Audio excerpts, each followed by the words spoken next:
夠鐘又夠法定人數，而家開會。今日我哋呢 Members, may I call the meeting to order. We have scheduled for a 4-hour meeting today. If need be, we can extend the meeting by 15 minutes. On the 13th, we dealt with 21 papers, and we're going to deal with the outstanding 21 papers. May I remind members that if you have a direct or indirect pecuniary interest in any of the item on the agenda, please declare the nature of the interest involved under ROP 83A before you speak on that item. And I draw members' attention to ROP 84 in relation to voting on an item where you have a direct pecuniary interest. Papers FCR 2018-1939, members are invited to approve a non-recurrent commitment of $1 billion under Head 159 Development Bureau, Subhead 700 General Non-recurrent for the establishment of the Construction Innovation Technology Fund. The development panel was consulted on the proposals on the 29th of May. To answer members' questions, we have the PS for Development and his team, Mr. Gary Fan.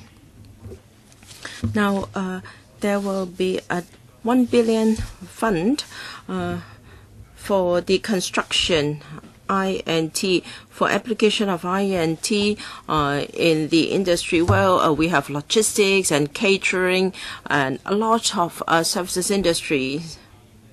I think the application of INT should not be confined to the construction sector. I'd like to ask how come other sectors are not funded at the same time? Why should a dedicated fund be set up for the construction industry in particular?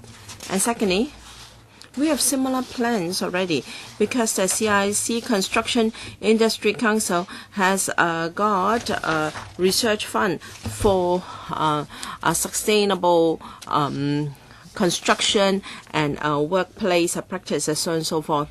And the vetting procedures or criteria are very similar to what's in this fund. I am referring to Annex 1 or Enclosure 1 of the paper. So why should we have a dedicated fund for the construction sector? Why don't you just set up an INT fund for all industries, and then relevant sectors can come and apply for funding under that?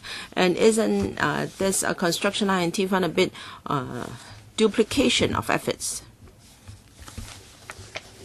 Mr.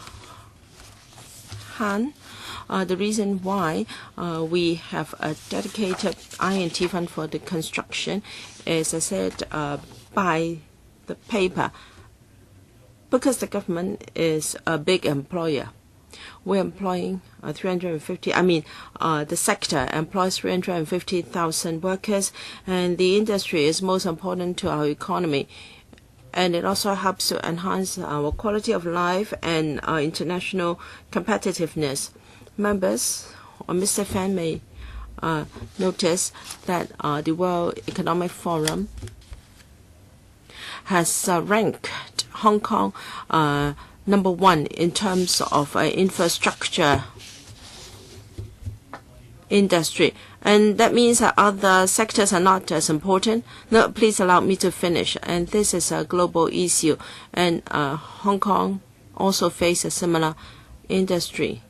Our construction sector has lagged behind other industries in terms of competitiveness. And many research studies have found that construction is inferior to other industries in the application of INT. In Hong Kong, this problem is even more serious. We use a labor-intensive mode of construction, and in the use of automation for prefabrication, for assembly on site, now we are a bit backward in these areas, whether it be in the public or private sectors. In the past 2 decades, we have seen a downward trend in terms of competitiveness. We want to ensure that our construction industry will not lag behind other industries. As a stakeholder, we hope that stakeholders of the industry, whether it be the designers, the contractors or workers, know that this is important. What about the fund operated by CIC? CIC has got money to encourage practitioners, namely universities, where there are smaller scale funds for high institutions to carry out R&D to see whether I&T can be more widely applied in the construction industry. Now, if you look at the size of the fund, this time it's not a big sum, but the scope of application is wide.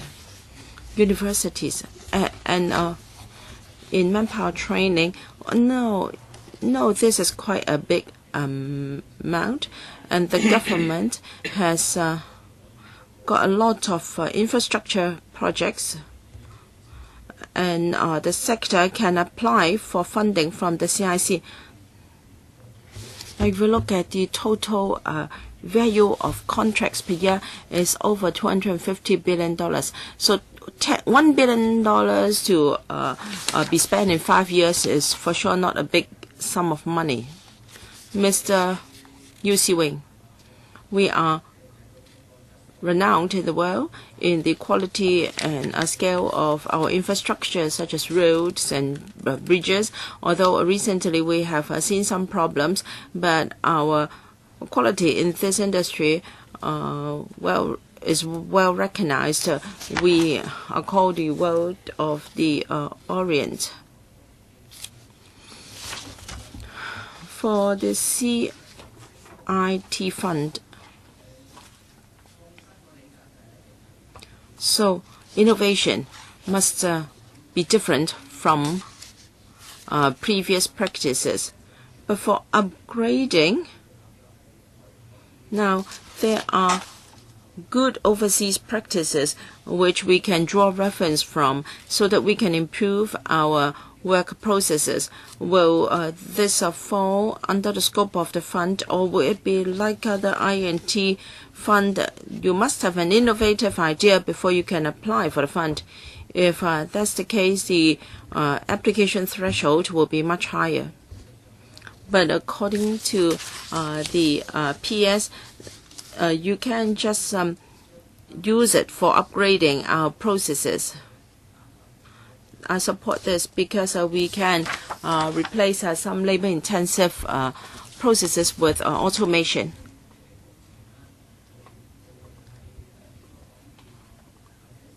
For government contracts, whether they are monitored by the MTRCL or projects in WKCD, we have seen problems in supervision of works.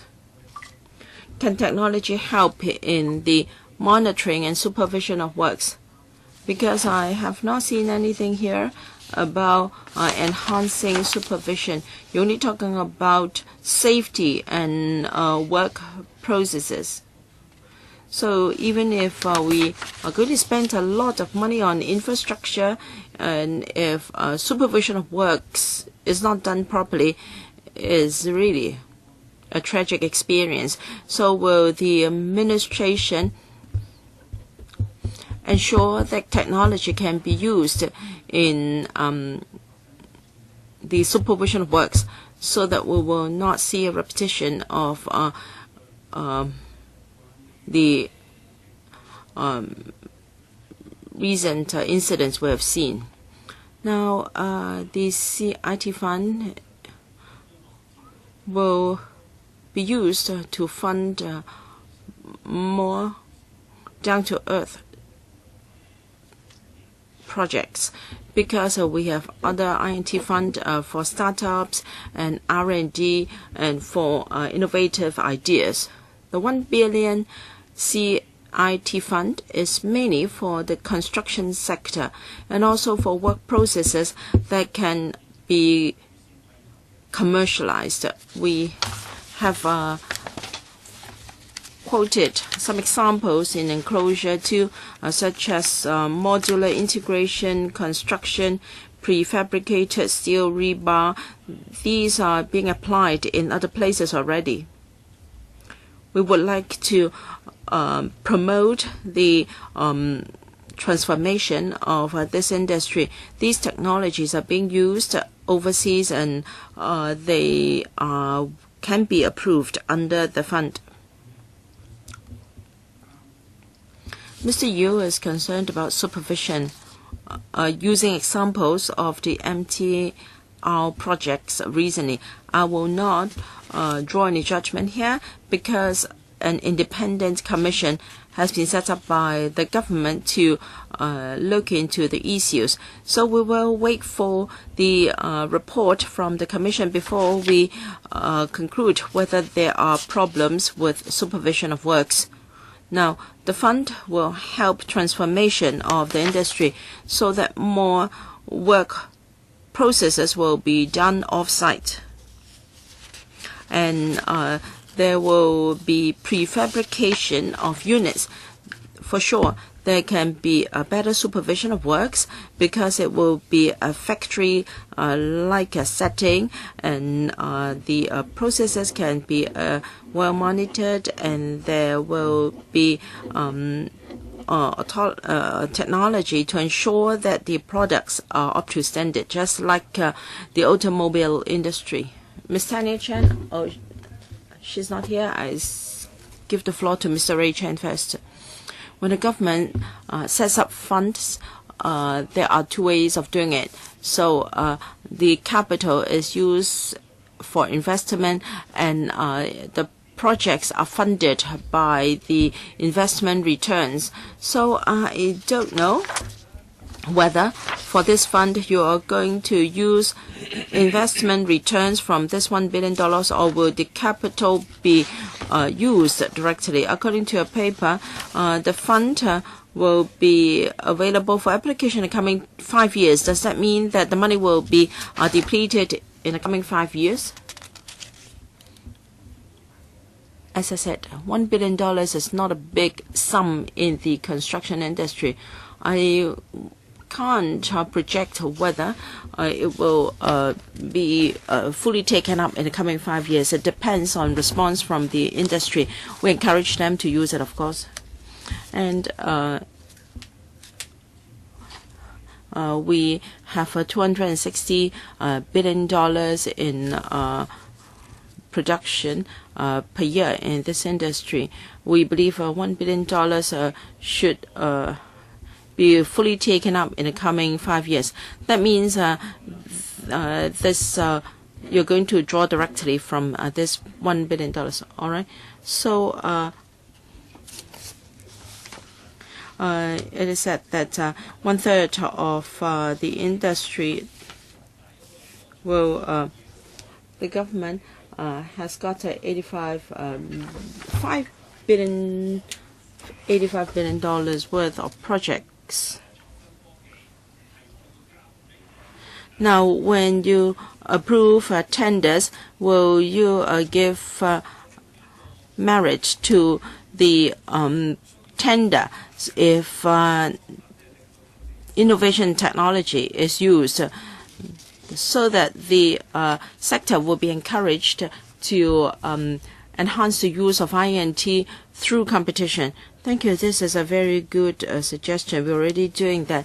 I take building information modeling, BIM, as example. For projects over $300 billion, this new technology must be used.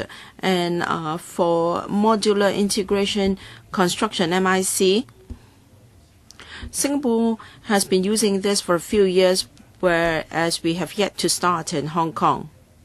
We will have some pilot projects such as InnoCell of the Science Park, and also student hostel of the University of Hong Kong.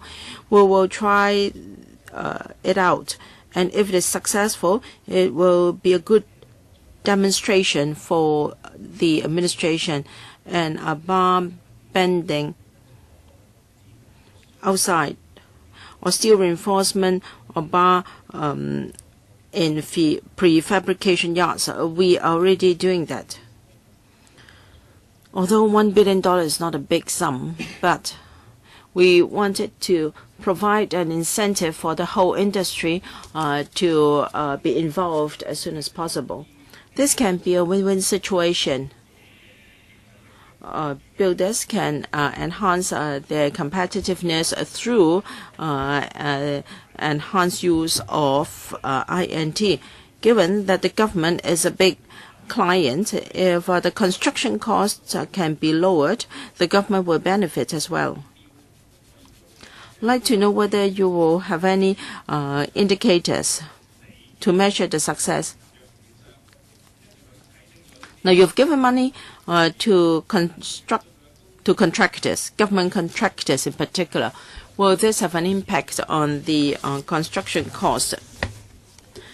In enclosure 2, you tell us that BIM can achieve about 8 to 18% cost savings. If the government can benefit, of course, that's the best.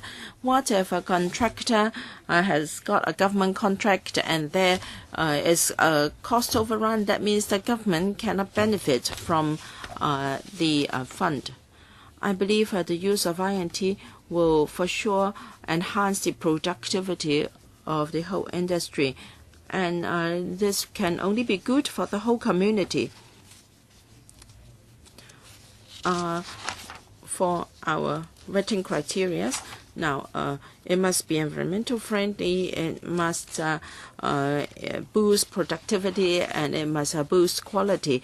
If the whole community is moving towards this direction with enhanced productivity, costs will for sure be lower. Mr. Ray Chen, yes, that's your good intention and that's your conviction. But for contractors that have got money from this fund and government contracts, will you have any indicator to ensure that the production cost has reduced? You talked about overall interest to the community. At this point, I can appreciate, but what about any indicator for lower costs? Well, we have not any requirements for the costs to be lowered. However, I chair a steering committee personally in recent years. Together with the CIC, we will measure the differences between contracts with and without this incentive. For sure, we will do that. Mr. Holden Chow. Thank you, Chairman. The purpose of using INT is to enhance quality, lower costs, and using technology you can judge the situation of contracts more precisely. I agree to these arrangements. So looking at the document, it says that the fund arrangement in paragraph 22 in B, C, and D, it mentions the use of the deployment of the funds. It will subsidize students to take courses outside of Hong Kong. These are short courses regarding innovative construction technology, and they will also provide training and visits outside Hong Kong. For example, it says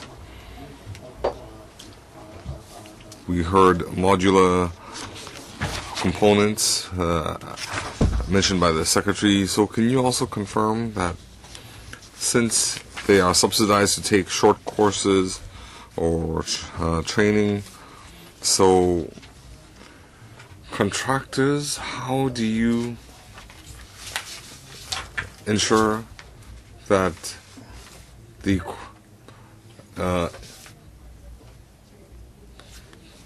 skills will be applied in their contractual obligations?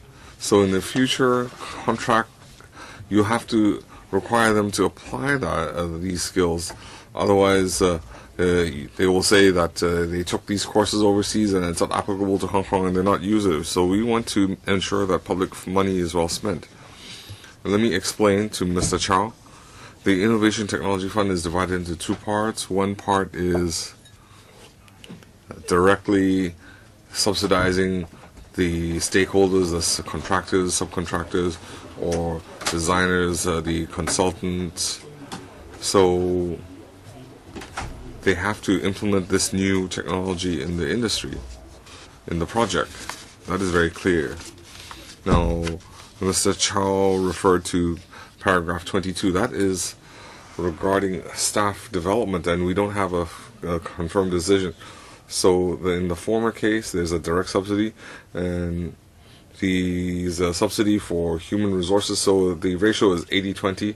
So what is the purpose of human resource development? So as I said, we hope the whole industry, for example, in other jurisdictions, they note that productivity is not high enough, so they need to transition. But in Hong Kong, we are still comparatively falling behind in our industry. We don't have that awareness. So this 20%, we want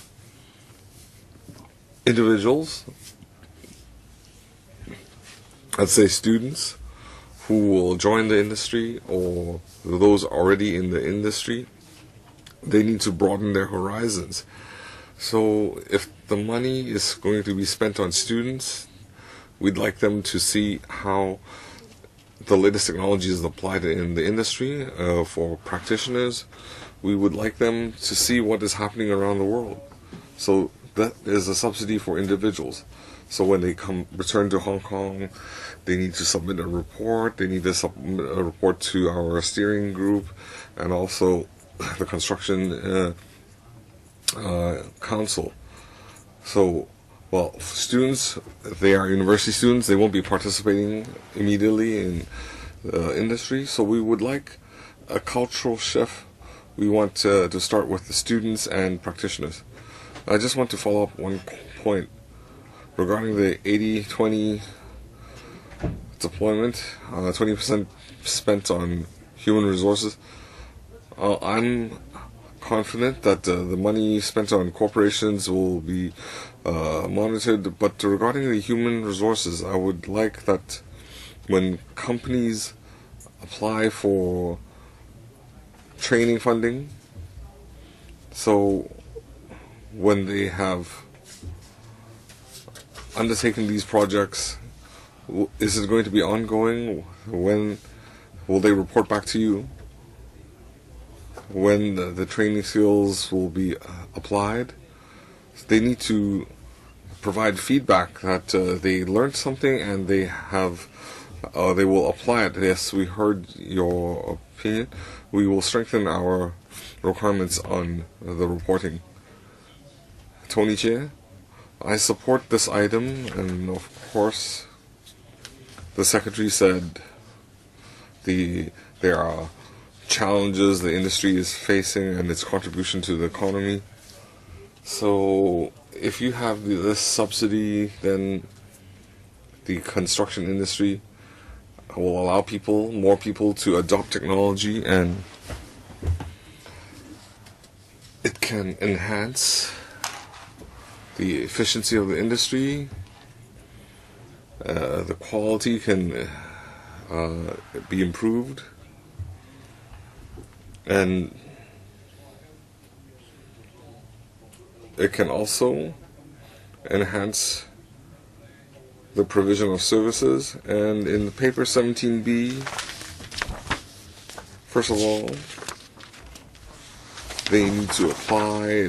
The application has to be approved before they can receive the subsidy. So the question I have is, this week, let's say the funding is approved, what is the timetable? When will we accept applications? And of course, when can the first batch be dispersed? Yeah, we are anxious. We would like the funding as soon as possible, and start to accept applications. As far as I know, the construction industry is already undertaking some preliminary work. The Construction Industry Council Commissioner can help us answer. We will have industry participants, the universities.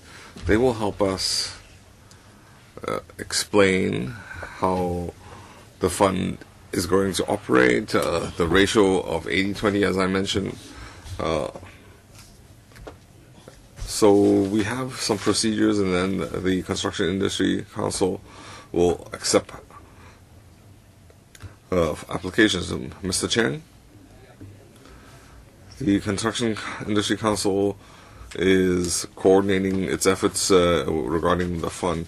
We are already organizing our staff. We have a secretarial staff set up. We have set up an electronic platform. We have to accept applications, we have to vet applications, and we have to monitor the spending of the money. So we are printing up some publicity material. We have some promotion events. So we are proceeding along schedule, and we hope that before the end of the year we can start accepting applications. Thank you, Chairman. Chairman, the government has set a threshold for projects exceeding 30 million. They have to use the BIM. A lot of SMEs would like to transition and use the BIM as soon as possible. So I hope that this workflow can accelerate so that the industry can adopt this new technology earlier. And I hope the Construction Industry Council can speed up its efforts. That's just an opinion. Next, Mr. Wu Jiwai. Thank you, Chairman. I would like to ask, they are using the money in different areas, one of them being the BMI system. I can understand that. The applying enterprises could be training its staff, but I don't quite understand the assembly part, because that is a technology. And this, if you agree on this methodology, you might be ordering the parts from prefabricated units on the mainland, and it is delivered to Hong Kong, and then it is used in the site. So in this procedure, where can they apply? When can they apply for this money? How do they calculate the application? And second, looking at the technology, this is nothing new and innovative. I think if you pay attention to trends and international trends, you do see these technologies. So aside from providing funding to purchase equipment and training, so in the industry, what obstacles are they facing where they don't have any incentives to use this equipment, and why are they not reducing their costs? So is it an industry problem, or is it the user or the government, where it's the tender system that has not identified this issue, where we don't encourage the industry to use innovative technology to cut the expenditure to win government contracts. So I want to identify the root of the issue. And third, in paragraph 8, it points out that in order to encourage the prefabricated units, the government will consider relaxing the GFA requirement to attract the industry to adopt this method. So first of all, what are your considerations? If it really is to be implemented, will you return to LegCo to allow our panels detailed discussion? Because when you relax the GFA, that is also another form of public fund subsidization. So I want to clarify, what is the government considering? What is the industry considering? Can we solve the problem by throwing money at it? Let me answer the question in the middle. The question was, why the construction industry doesn't have an incentive to adopt change, and why does it rely on the government? Well, that is a complex issue. First of all, Hong Kong is still relying on labor, which is abundantly available. So let's say we have work and they will recruit workers. We still have a few 100,000 workers. It's easy to recruit a team. So that's not just an issue in Hong Kong. Well, we have done some studies overseas, and the outcome is that the construction industry, they're practiced usually. To put it bluntly, they are project-based.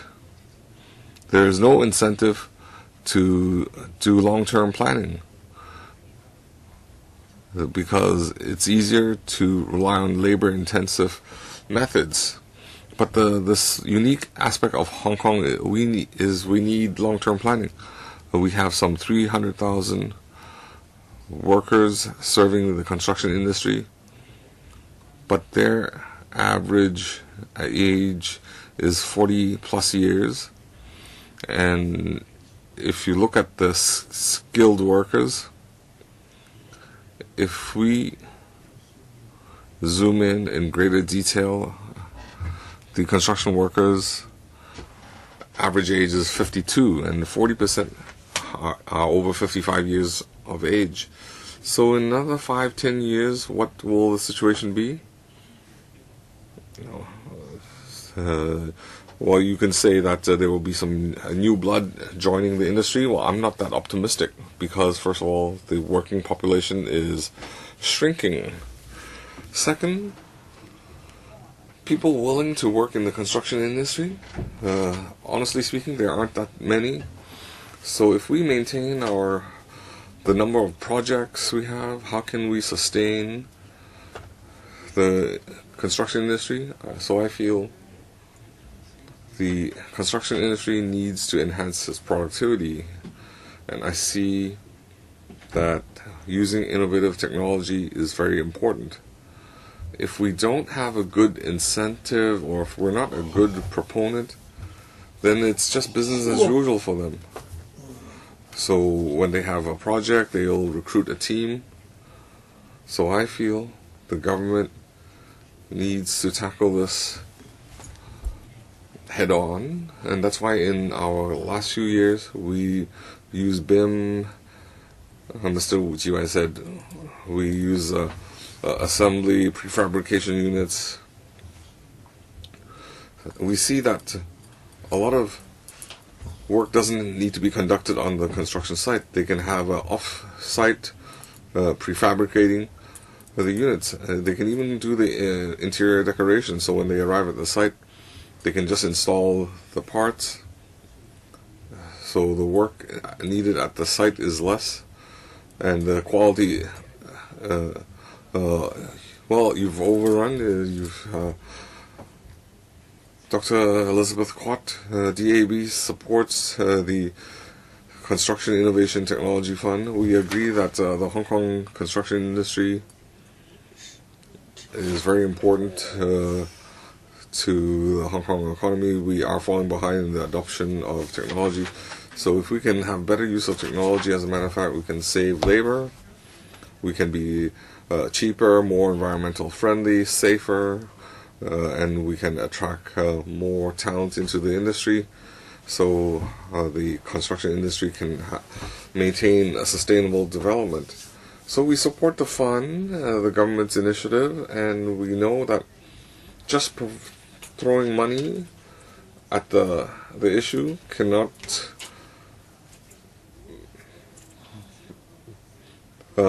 is not the only element, only ingredient of success. We need the government initiative. We know that projects exceeding 30 million need to adopt BIM, but other technology implementation, do we have a timetable? I know we don't have all the human resources to adopt all the technology, but do we have a timetable where at what stage we need to adopt certain technology? Because we are talking about proven technologies on this occasion. It's not something that was developed locally. If you look at other government items, Chairman, recently we had approved the civil servant quarters. I asked the same question: why does it take so long? Have we adopted new technology, prefabricated units? They weren't able to answer. So the government projects don't require the adoption of innovative technology, so we can't train staff through government projects. So what is your timetable? If you don't have a goal, I'm afraid that after spending this money, we will still be falling behind. Chairman, currently, do we have a timetable regarding, as recommended by Dr. Quat? We don't have one right now. We need to start with BIM, and I think you'll agree that that is a cornerstone. That is in the construction industry. The government will take the initiative. In government projects, it's a mandatory requirement. That will be the first important step. And then subsequently, in the construction industry, how should they transition? Well, I have some views. Recently, we had a meeting with industry leaders about whether we need an upgrade. We need a version 2.0. What do we mean?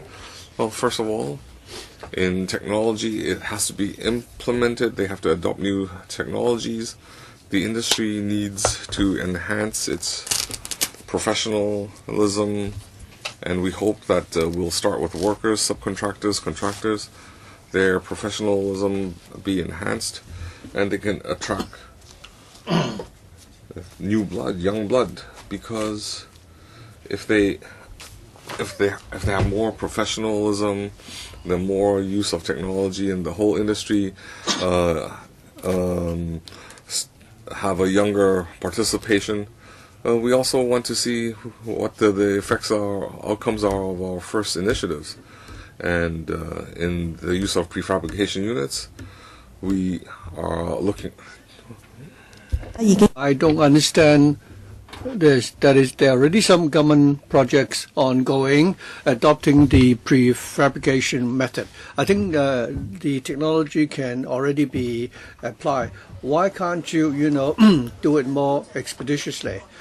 And if you don't have a target, you don't have a timetable, then the question is, with the setting of this fund, how many projects will be using such technologies? We will not be able to, to check. Because what's going to happen after you've spent all the $1 billion in the fund? I said that we don't have a definitive timetable, but we already have a blueprint. We will use the blueprint as a basis, and we will then explore what the timetable will be. We also need cooperation from the industry. We've already taken the first step. I think the government should have some KPIs so that we would know 3 years from now, 10 years, or 5 years from now how much talent will we have, and whether all the construction companies would be able to use such technologies so that we would be convinced that we do get value for money. I've heard Dr. Kwok's point. We will explore how we can, do this. Mr. Loughin, 5 minutes. Chairman, in paragraph 22, and you say the fund will support industry-specific empowerment programs. So my first question is this. When you discuss the ways the fund is to be used, whether it's the CIC or the steering committee, will they consider subsidizing, people to go on overseas exchange programs, and what sort of technologies would you, do you hope that they will, bring back to Hong Kong? Basically, we want to develop the talent, and to answer Mr. Howe's question, we want them to go.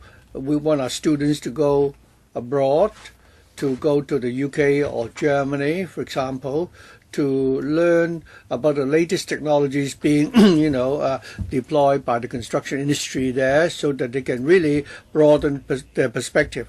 I understand that, but for the student of a tertiary institution or for someone already in the industry, if I see that this fund is so attractive, I certainly will apply for, these, training courses in overseas universities.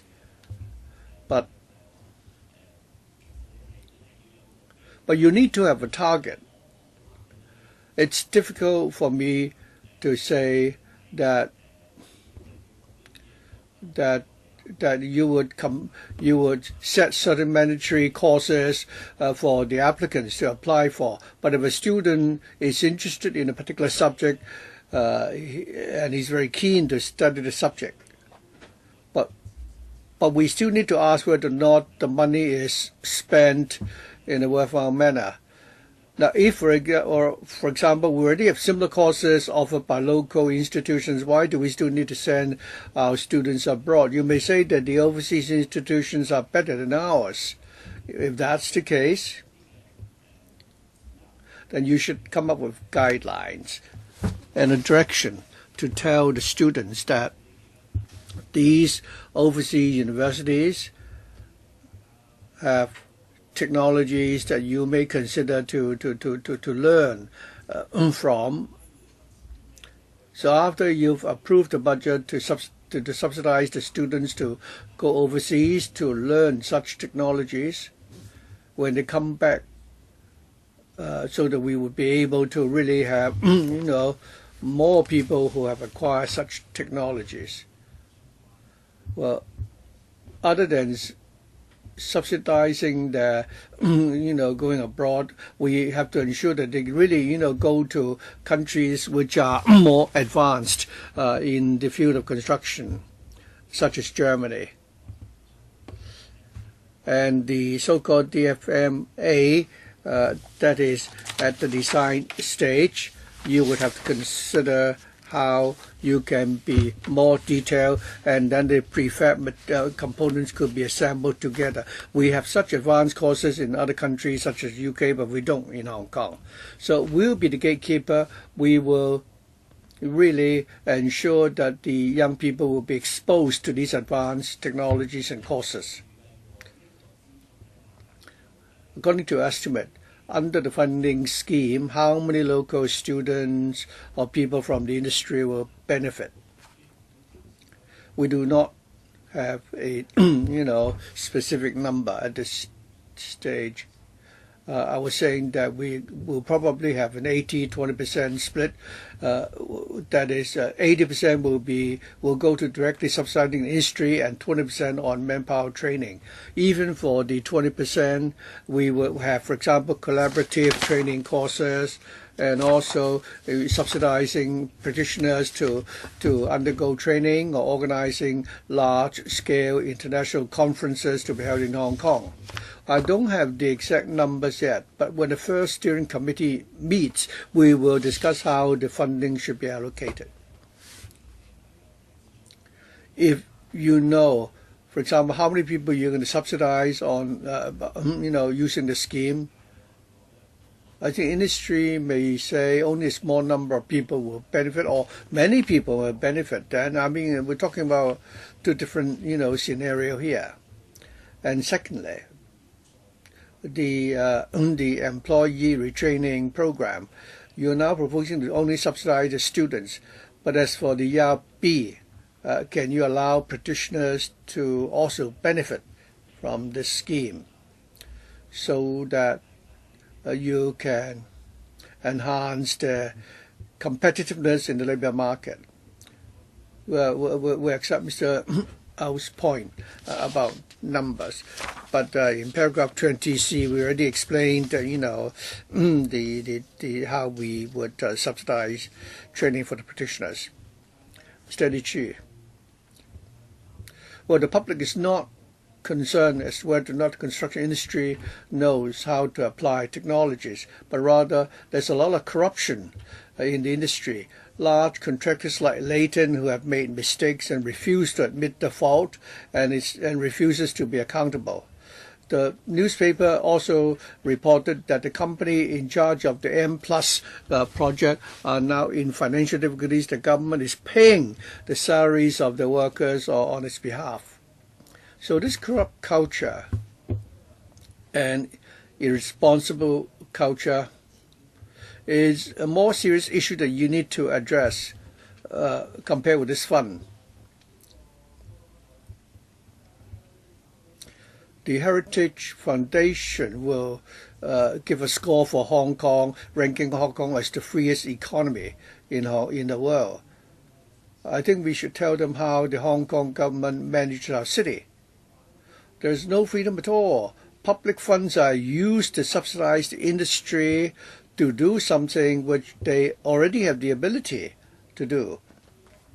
For example, the paper says here that the value of construction projects amounts to $250 to $300 billion a year.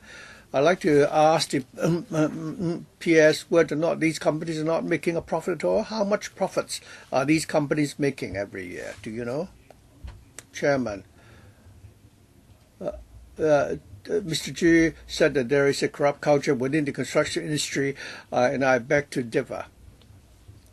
Certain incidents have happened and they are being investigated, but I don't think we should then jump to the conclusion that several hundred thousands of practitioners. I'm not referring to several hundred thousand, practitioners. I'm talking about large companies like Leighton and Sun Chung.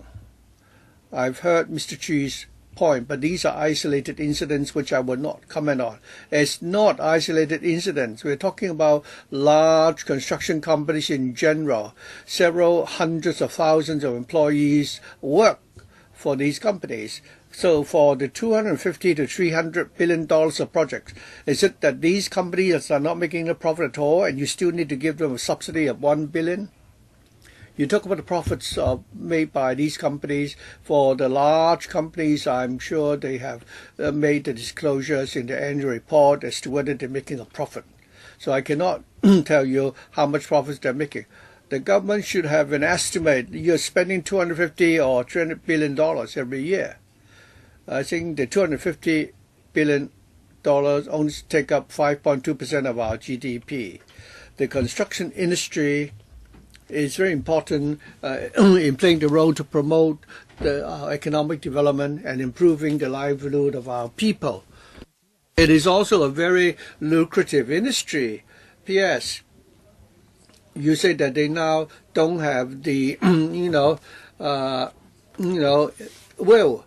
But it would appear that if you give them the money, they have the will. Why is it that they only have the will if you give them money when they already are making so much profits? You say they should, employ new technologies and apply them. The technologies are there already, and they should apply it. If you say that the industry is already making a profit, adopting labor-intensive method, then even if you give them, $800 million, they will still not, adopt these new technologies unless you force them to do it. Why is it that you are giving the CIC $1 billion? Yes?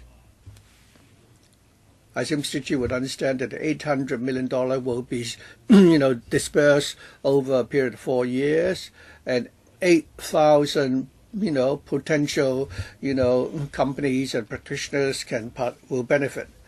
So I think Mr. Chi can go to the paper, and you'll find that those who are the target beneficiaries will be those who pay the levy to the CIC, people who participate in the construction industry, and so on. We estimate that at least 8,000 practitioners can participate. Yes, in paragraph 7, you say that the construction methods, adopted for different projects will be decided by the main contractor. But now we have a deep-seated culture in the industry. You say the subcontractor should learn about these new technologies, but if the main contractor doesn't buy these new technologies, it's not going to work. I don't think I'll be able to convince Mr. G whatever I say, but still, I think the construction industry still needs to change its culture. Mr. Martin Liu, thank you. According to the paper, the major bulk of the fund will be used to support the application of new technology and also the development of talents. Chairman, regarding the application of technology and manpower training, what is the ratio, in respect of the amount spent for each? The fund will also subsidize practitioners and students to participate in, courses on such advanced technologies. I understand that there is a very tight supply of labor. So what are the incentives you will give to the contractors and subcontractors to ensure that the employees will have the time to attend such courses? Chairman, regarding the application of new technologies and manpower training, I think we are thinking about 80% and 20% split. 80% to be spent on technology and 20% on training. Mr. Liu said that we have a very tight manpower short situation, then the companies still, release these practitioners to attend such training. Of course, we on one hand we're saying that we can, subsidize university students to attend such training, and we're talking about several hundred thousands of practitioners. Certainly, some manpower could be spared to attend the training. And secondly, we would encourage the companies to find people who have the expertise and experience to come to Hong Kong to offer courses or to hold conferences so that our practitioners can benefit on a larger scale. So if we could do it in Hong Kong, more people will be able to participate and benefit. Of course, Chairman, we need to encourage that. The question is whether the fund will provide incentives so that employers can really, allow the employees to attend such courses. Chairman, for the employees, they can, through the unions or other companies or even the universities, organize such courses, and the practitioners can therefore attend. Mr. Chang Ban. Of course, I support the funding application because this can assist the application of new technologies in the construction industry. In recent years, we've been actively promoting, innovative technologies. Now, if the government were to give the subsidy, will we be giving priorities to local inventions? If you have similar technologies or products developed both locally and overseas, will you give priority to those developed in Hong Kong so that you can support the development of innovative technology locally?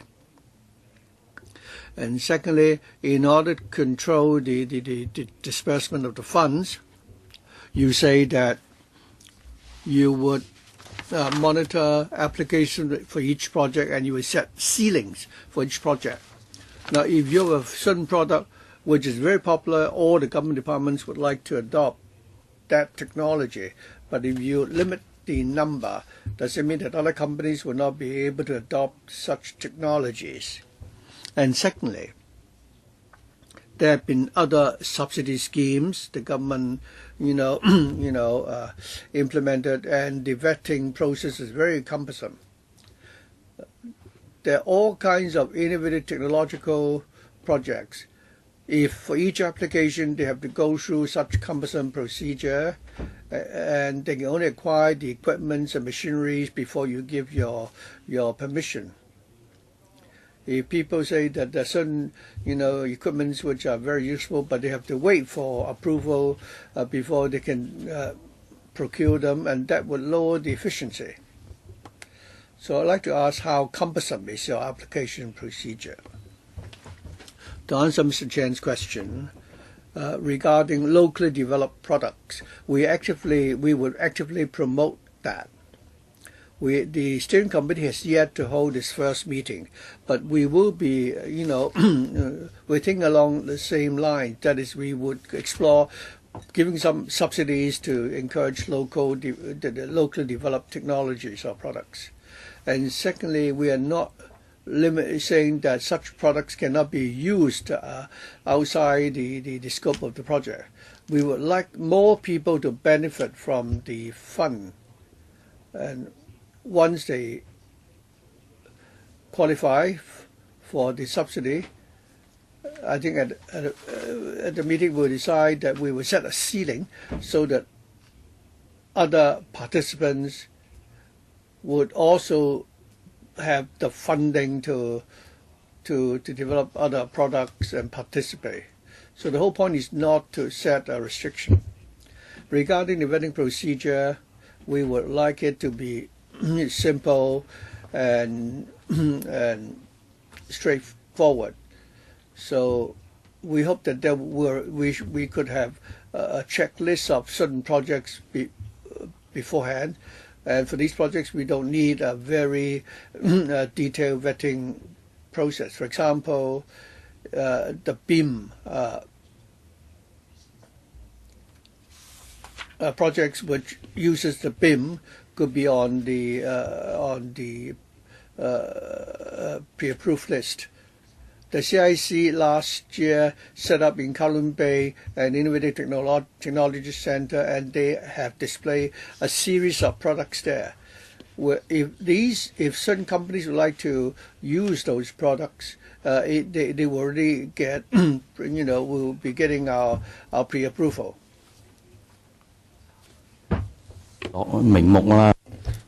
Can we be given a catalog of the products? I have visited the science park, and they have got lots of excellent products. It's just that there is not enough information in the market. So how can you make available the information on these products so that they can be promoted to the industry, so that they can be included there? Are there ways to help smaller companies? We are going to do this very proactively. When funding is available, we will launch a publicity campaign, and the industry will be informed of the procedures very soon.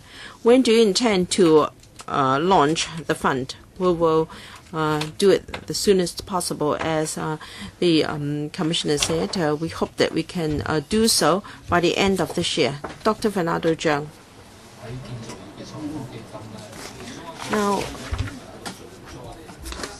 one of the project you want to promote here is the BIM. They appear to be more innovative and more environmental friendly. But that means we will need a highly automated prefabricated yards. It's not easy to have such yards in Hong Kong, given that land is scarce in Hong Kong. So we expect such prefabricated yards to be established in the mainland. So a lot of production processes will be relocated out of Hong Kong.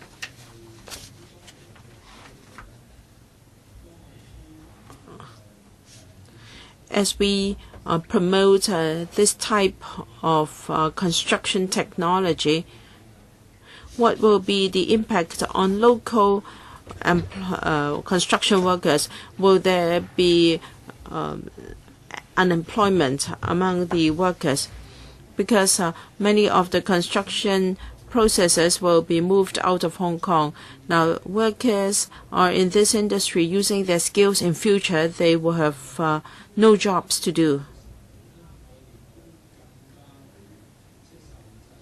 And the construction cost will be more sensitive to the overseas production market, and there is also safety to take care of. This paper talks about rebar.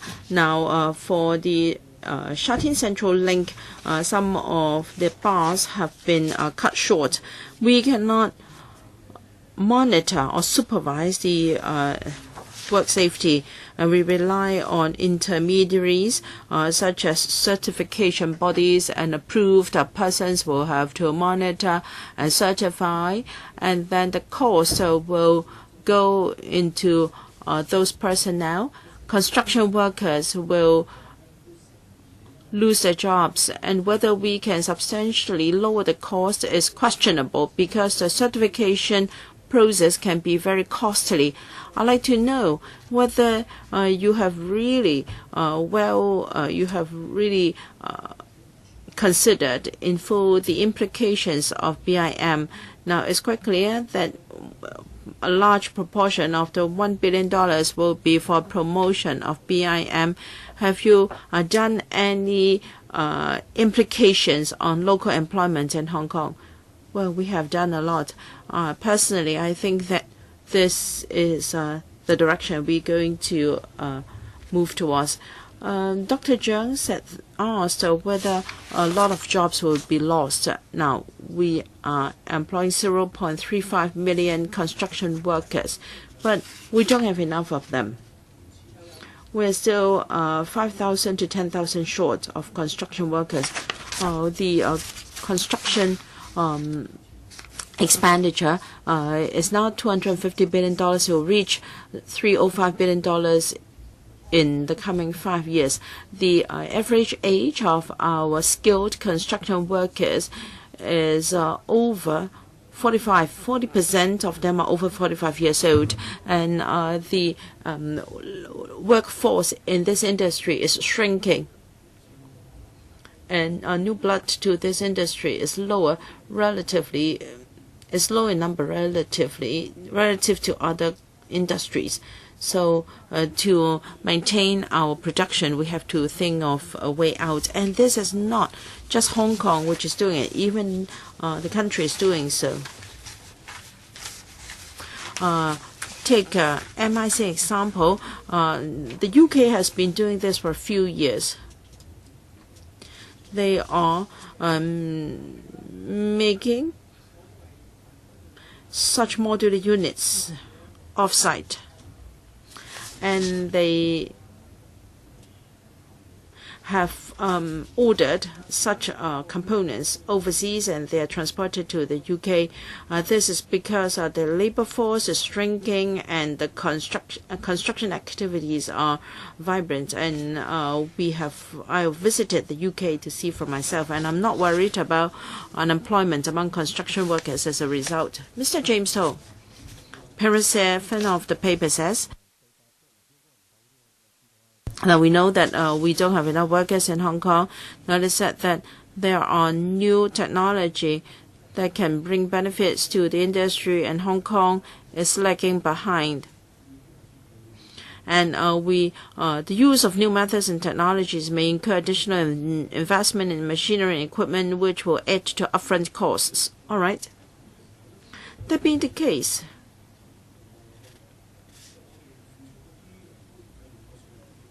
we pay quite a lot for construction projects. We're paying hundreds of billions of dollars.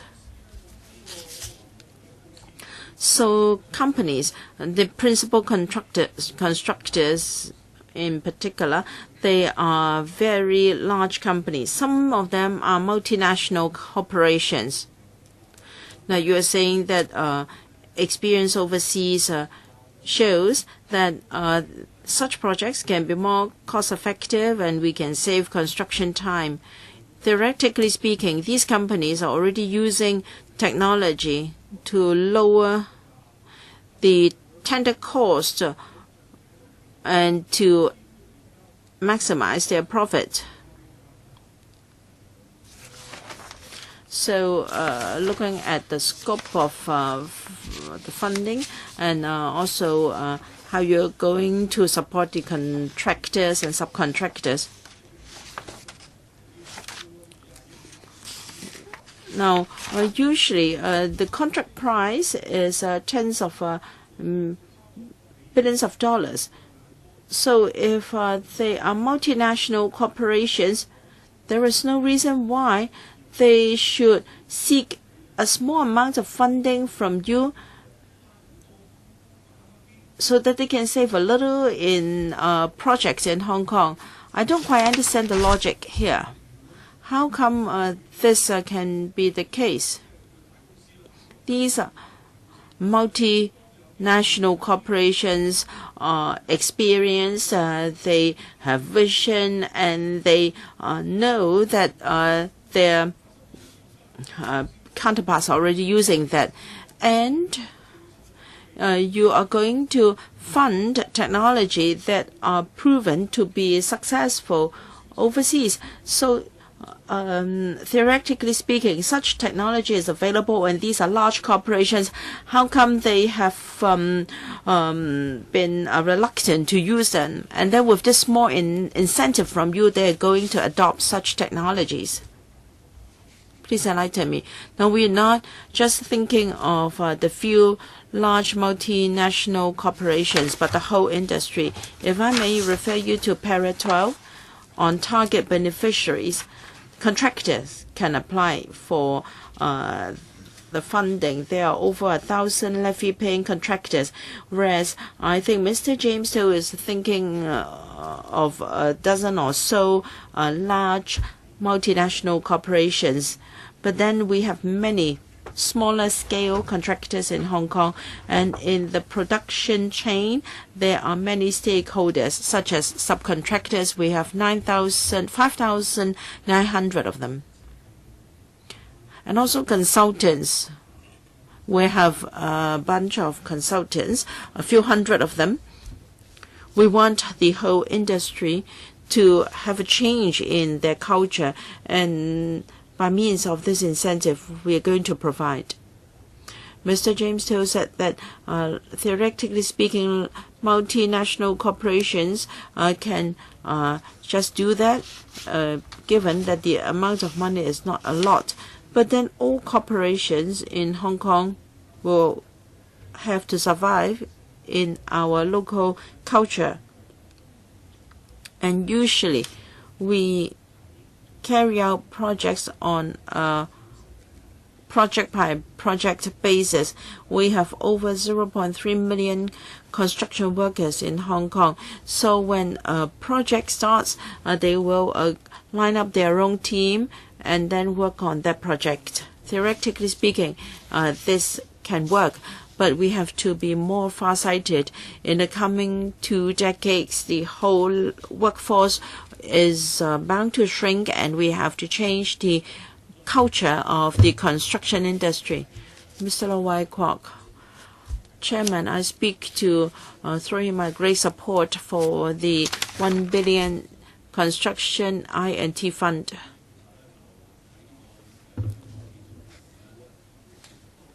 Our construction industry has adopted various ways and means to boost productivity and quality.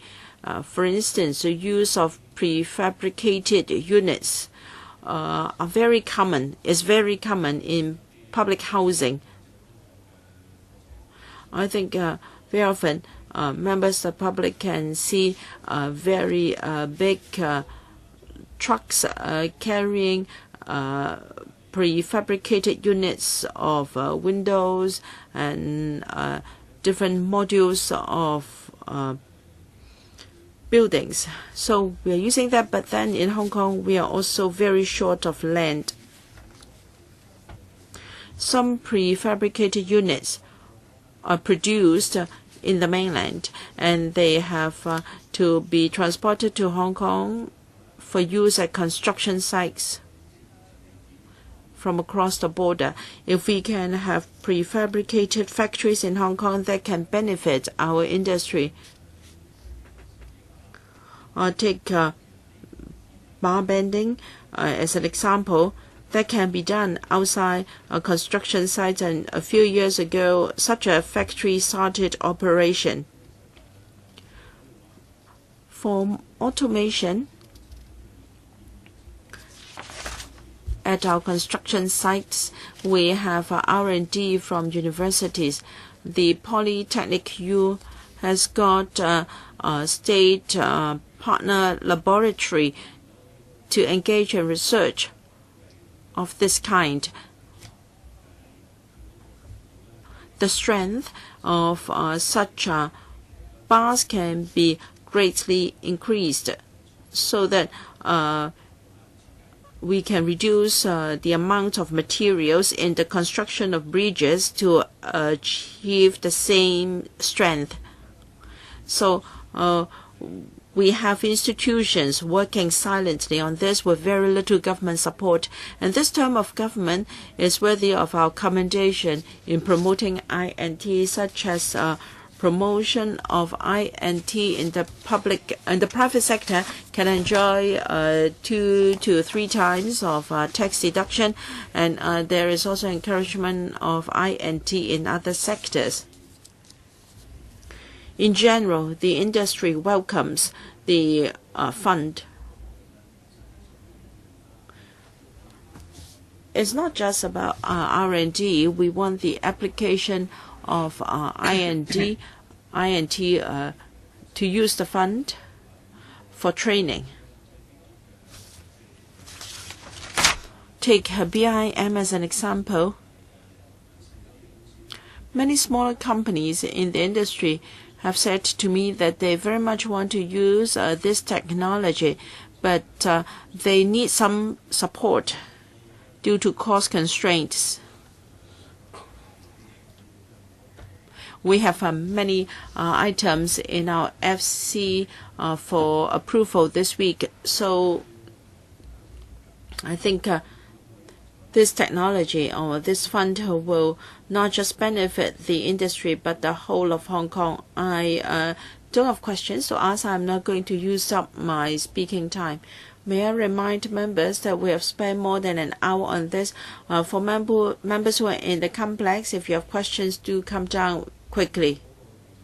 Mr. Wu Chi-wai. My second question relates to Para 8. That is to encourage the industry to use technology by giving GFA concessions. The government has done that in the past, and at the end of the day, only developers gained from such initiatives, not the public in general. So I'd like to say to the peers that this is not something you should think about now. We have got established technologies, but they are not being used. This is because of the government's policy. Because even though there may be cost overruns, the government will still foot the bill. Now, if you are more stringent with the budget, I'm sure there will be incentive for the industry to use technology. So for government contracts, are you going to change the vetting of tenders? Because a large proportion of the infrastructure in Hong Kong are government projects. Will the government change the way it assesses tenders so that resources spent on INT will really be put to use rather than just be so that the industry will not just pay lip service to the use of INT? Will you change the way you vet tenders to encourage the application of INT in government projects? And please do not think about resolving the matter using GFA concessions. Don't use this as an incentive to encourage the use of INT by the industry, because this is unreasonable. First, let me explain the so-called concessions to GFA. For sure, we're not talking about giving more GFA concessions to developers to provide an incentive, as Mr. Wu Chi-wai understands it. Now, we encourage MIC, and because the gap in between the units will be smaller. We don't want the industry to think that, well, because the gaps are smaller, then the GFA will be smaller. But we have not really thought through this approach yet. Please have no misunderstanding. We're not going to have a major change in GFA concessions as an incentive. And the second question is about vetting of tenders. I think we have already gone one step forward. It's not just about vetting of tenders. We are thinking how, in vetting tenders, now people have the wrong misconception that we always give a contract to the lowest bid. This is not always the true. We, in fact, consider the quality of the tender more. And we also consider the innovative aspect of a tender. We are going to go one step further because we will require, for instance, BIM in our tender specifications. Thank you. Mr. Au Nok Hin, Chairman. Parent 19 of the paper says that you will encourage or you will suggest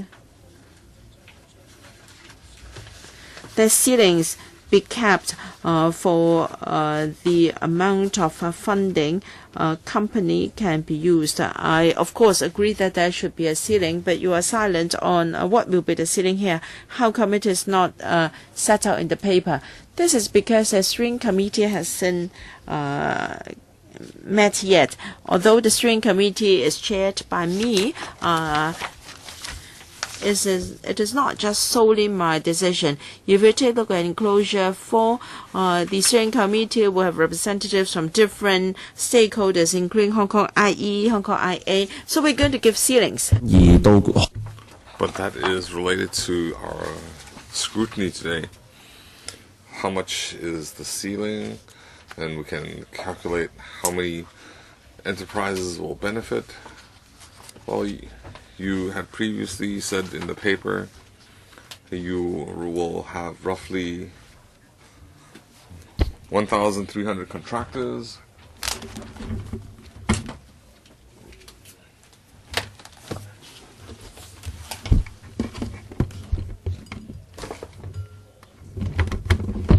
And have you considered that 20 billion, 2 billion is a lot, and just a billion divided by 5,000, so it's 200,000 per company. So I will have a consideration that after the money is spent, to what extent will the enterprises benefit? Rather, it might not be to the extent as Mr. James Toh said. Chairman, the direction is to have more people participate, even though we don't have a final decision, but our goal is to have more companies participate. We haven't set the ceiling, but the steering group will consider the actual situation and will make adjustments. I don't have figures. You might have some figures in mind, so we might limit a company to have an application ceiling of 800,000 maybe, but we have an open attitude. We need to meet. I understand that it's not set yet, and you will have to meet with the industry, you have to meet with universities and different representatives, so they might have some views on the ceiling. I understand that, but I do have an opinion. This sum of money, it's a large sum, and I think the public will be concerned, and how many enterprises will benefit if you can assist more diverse portfolio of companies. I think not just at the enterprise level. If you allow the industry to benefit, a lot of workers, they might not all be students. So I mentioned the training. If you can cover a large number of people, then workers who have already spent some years in the industry, if they benefit, they might be able to learn some skills. Mr. Eddie Chu, first of all, I have two opinions. Just now the Secretary said that the government has identified a productivity issue, and if you want to maintain a high level of projects, and if we have an aging population or a drop in the workforce, that's why we need innovative technology to enhance productivity. So my first response is that the public don't want the government to maintain so many projects.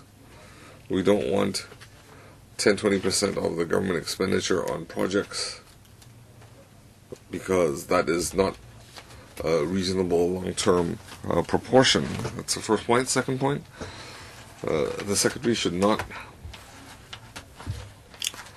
give up on persuading me. You say there is the industry is worth 200 billion to 300 billion, and if they have a lot of difficulties, like for example the recycling industry, the EPD has asked us to fund them in purchasing equipment. They are struggling to sustain the business, but if the industry is very profitable, if you take the top 10 companies, their profit alone is a billion or 800 million, so the government doesn't need to subsidize them. So the Secretary needs to persuade the public. So I have two questions. Just now I heard Mr. Lo Wai Kok.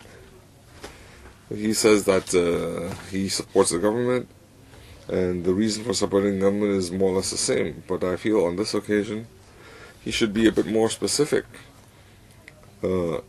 Some companies will have to use BIM, but they're SMEs. They find it hard to make ends meet. Well, you should tell us how many companies, and the Secretary mentioned the figure of 800,000, and if they are 1,000 companies, so 800,000 multiplied by 1,000. I cannot calculate that off my head right now.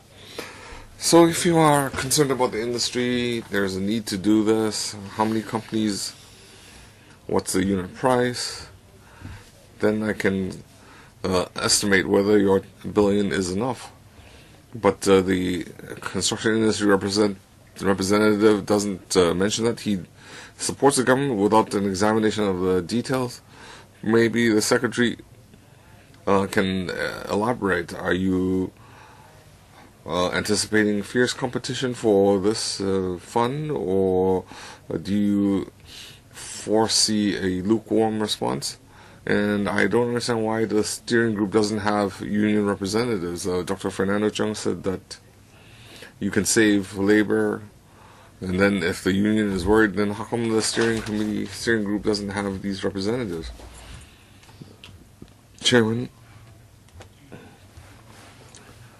Mr. Chu was referring to the productivity question.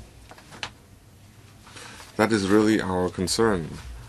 The whole industry productivity, as I explained, in the last 10-20 years, it has dropped. So we see there is an actual need. We're not looking at individual companies, how much profit they make. So whether they make a profit, it's not meaningful to us. We want the whole industry to upgrade itself. The second question was about why we don't have worker representatives in the steering committee, in the steering group. Well, the steering group, it has the Construction Industry Council, and that represents all the stakeholders. So we have this arrangement, and if you want union representatives, we can accommodate them. Mr. Chan Ji-chun. Thank you, Chairman. I heard that some members say there's a shortage of labor. So do they still have time for overseas studies? So I have this doubt, and I hope the Secretary can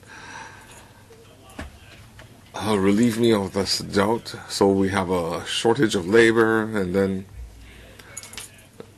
when we are late in approving the public works, then you say that they don't have enough work. So if we have labor shortage, then this should not occur. Dr. Fernando Chung's concern is that the technology upgrade, will it lead to less jobs? So I don't see that. The paper refers to a challenge of aging population and a shrinking labor force. So enhancing technology will increase safety, productivity, and it might even attract more young and new blood because of the image upgrade. So does that mean the work is less strenuous, so people will be willing to join the industry? We also have some study visit subsidies. So they have to pay for travel, board, and the fund will pay for miscellaneous items.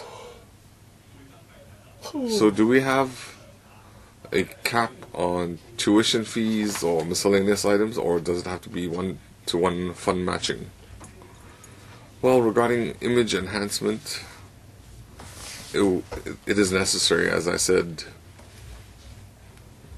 the labor force is shrinking. When you attract new entrants into the industry, especially young people, the image is very important. We always say that the construction industry is labor intensive, and it is also a dangerous job. They have a lot of accidents.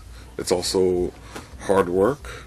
So through innovation technology, if a lot of work can be done in the factories, it can be more comfortable, and using technology, using a BIM, it's using tablets and computers, it can attract young people. So it will have a positive impact. So that will have a contributing effect to attracting young people. Regarding the overseas visits, I'll defer to my colleague. Well, regarding visits, we will invite the Construction Industry Council. They have a global network, and they can arrange for these visits and then invite the workers. As Mr. Chan Jixun said, if they participate, they have to pay for travel and board, and the Construction Council will take up the other miscellaneous costs. So we welcome professional bodies, and when they make an application, we can consider that, and we might have to set some caps because we want the money to be spent in different areas. Dr. Kokake, I want to ask the question about labor. How can you increase the workforce? Second, in paragraph 8, you talk about steel bars, and Hong Kong is on its way to becoming to having a lot of faulty works in our construction projects. So the message in the construction industry is that we're falling behind. We ask them to provide documents on concrete and timetables and monitoring, and we need, if we do have an information platform where all the contractors and subcontractors, if we were able to track their progress, including images, the monitoring, if it's on the platform, then I don't think we will have these construction scandals. So every year we're spending hundreds of billions. I think the goal is 200 billion. So aside from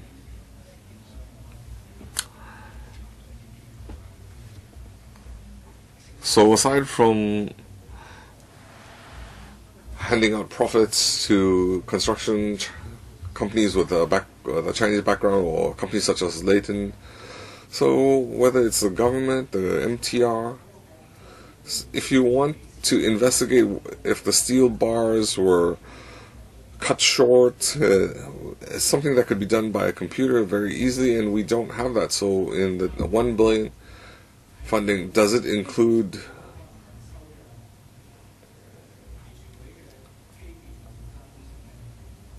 can we monitor these faulty works in our infrastructure project? Well, Mr. Kwok's first question was about how the labor force productivity can be enhanced. Well, this fund wishes to provide an incentive to the industry so that they can use more innovation technology and thereby increasing productivity. In my other responses, we do have some measures of productivity in the last 10-20 years, and it has been falling. This is not just limited to Hong Kong, it's global. That is, our work is too labor intensive. A lot of work has to be on the site. So through the fund, we want to provide an incentive for the industry to conduct work off-site. So I won't repeat, it has been described in the paper. So the second question was about the information platform regarding rail infrastructure. There is an independent committee to review this, so I think we can get to the bottom of it in 6 months' time. So, do we need to deploy more innovation technology in the construction industry? Yes, that is a trend. Using computers to archive documents and transfer documents, that is a more efficient measure. We can transfer documents quicker, so we encourage that. So in the management of the information system, how can we use more computer technology so you can do a better archival process, and we'll take a few extra steps. You have to understand that construction is very complex. It involves a lot of people. How do you do a good job? If we want to build a system, we want to build a good system. It's not something that can be described in 1 or 2 sentences. It requires analysis. I want to ask, which part of the fund will be dedicated to monitoring, to rationalize the electronic information? Well, we require a detailed investigation. So the fund will be focusing on available technology. Mr. Taji, well, my concern is similar to Mr. Kokake. When we talk about innovation technology, to increase productivity, to reduce costs, to shorten time, but building quality is also important. I wanted to ask whether we could monitor the contractors, subcontractors to avoid construction scandals. But if the fund cannot achieve that, because in paragraph 10 it says we have different subsidies, we have R&D, and that is not covered by the fund, so what other fund covers that? So will the government use other funds to develop user-friendly monitoring systems, such that whether it's private works or public works, they can have a better quality? And, well, Chairman, I said there is no direct correlation. There is an indirect relationship. I mentioned if we have more off-site works, the quality can improve. Why? Because if it's done off-site in a factory, in the quality control, I don't need a lot of words to explain that you will know that in the quality will be better off-site, and the supervision and monitoring is easier, because in the factory, compared to the construction site, the factory will be smaller, the monitoring can be more focused. For the industry participants, I think there's a less incentive to cut corners, so that is the indirect relationship. If you're talking about whether the information retrieval and archival, that involves a larger study. We need more time to investigate, so this fund or any other fund cannot deal with that very easily. No, I mean that in paragraph 10, the fund will not support R&D. So what R&D fund do we have that can look into this issue? So I think Innovation and Technology Bureau has a lot of expertise in this area. The ITB has a lot of funds that support R&D, and our fund supports application.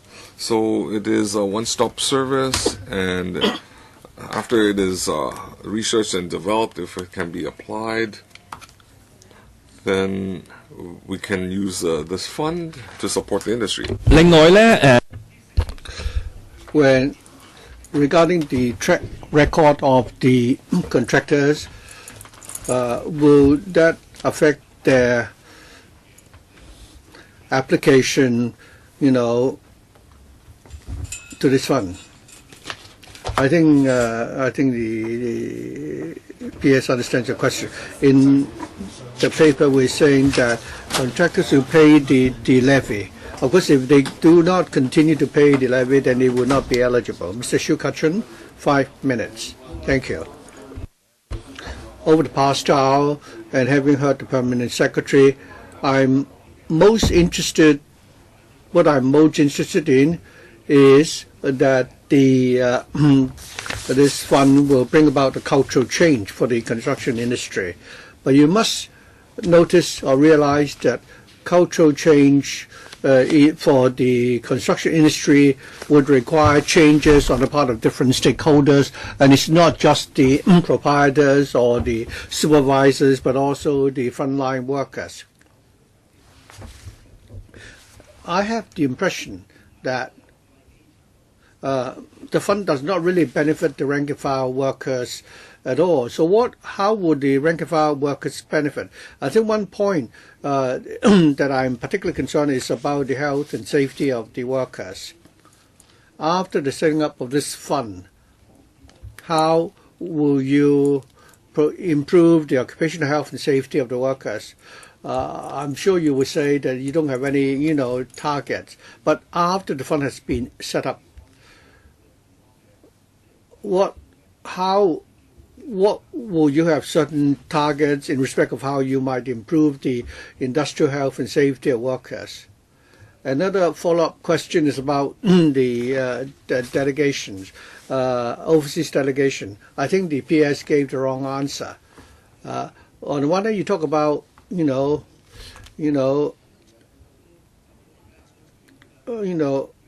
overseas delegation, and you talk about shortage of labor. If you already have a shortage of workers, a labor shortage, why are you still talking about delegation, overseas delegation or study visits? I'm sure it won't be the workers who will really go on these overseas delegations. Thank you, Mr. Shiu, and you're concerned about the welfare of the workers, and we agree with you. You're right in pointing out that cultural change should also involve the rank and file or frontline workers. In terms of manpower development, we have been liaising with the trade unions, and they've told us how we can more effectively change the culture, and that obviously that means that we should let the workers know what are the more advanced practices in other parts of the world, and that's why some of these So how can we tell the workers about the latest development in technology and how such technologies can help them, especially new recruits to the industry, especially the new generation of construction workers? They would need to learn about the new technologies. By using this fund, we can organize activities because there are different labor unions and groups in other parts of the world with experience in the application of new technologies, and we encourage our unions to work with them. Mr. Shiu also talked about industrial safety. We are also very concerned about industrial safety. Last year, we didn't do very well in terms of the in terms of industrial safety. There have been 22 fatalities. This year so far there has been some improvement, but if you ask us what our target is, our target definitely it would be zero, incidents, especially zero fatalities. If more and more works are not to be done on site and carried out in factories instead, I'm sure that can help improve industrial safety. So through all these measures, we hope that we can bring about a change in culture and also the working conditions and the industrial safety of the workers. Mr. Kofan. Thank you. I absolutely support the Bureau's proposal to set up the Construction Innovation and Technology Fund. At the panel and also the PWSC,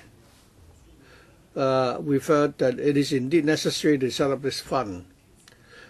Say in summer, you see the iron benders carrying a heavy load of iron bars working on the construction site. It's really very hard.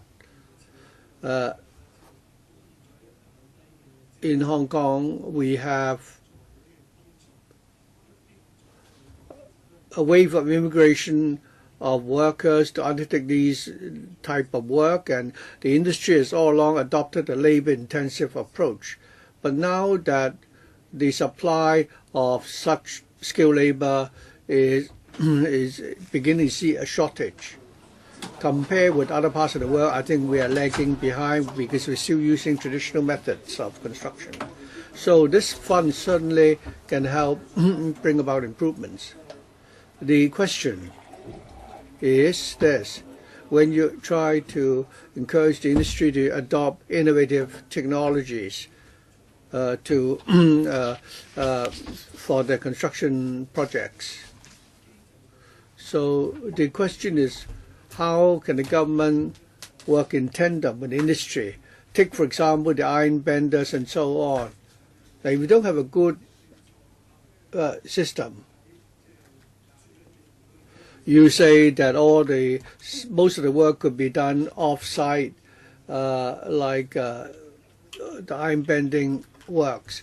But after the parts have been done off-site, they will still need to inspect it on-site when they deliver to the site. So you wouldn't be able to save any time at all.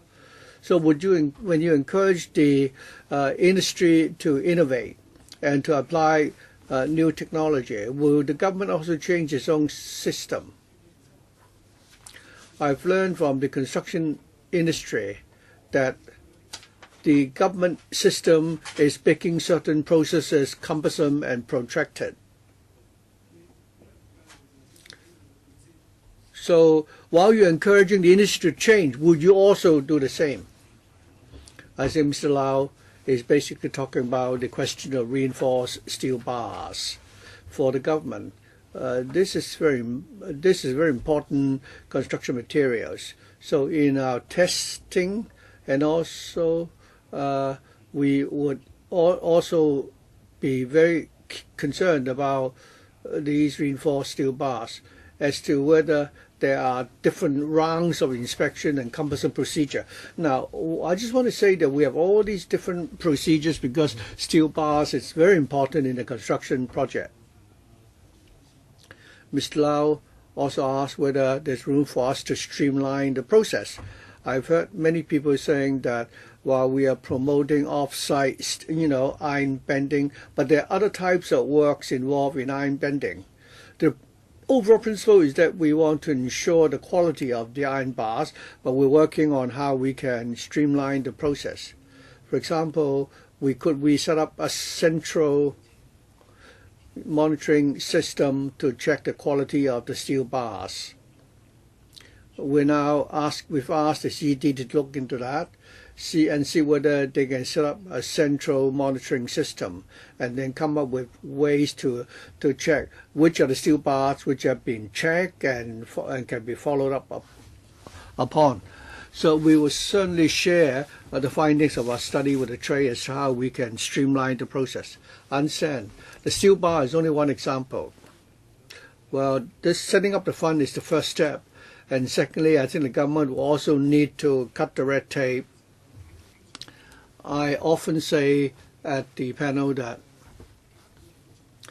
monitoring is very important, but multiple monitoring would mean no monitoring at all. You have consultant and consultant monitoring the works, and this is rather odd because it will lower the efficiency and you don't have a clear delineation of responsibility. Although the Development Bureau had a unit to enhance efficiency, but that doesn't mean that you're changing the system. So I hope the government can conduct a review as to how you can cut down on all the unnecessary duplications. Mr. Kong Chun-Ju, Chairman.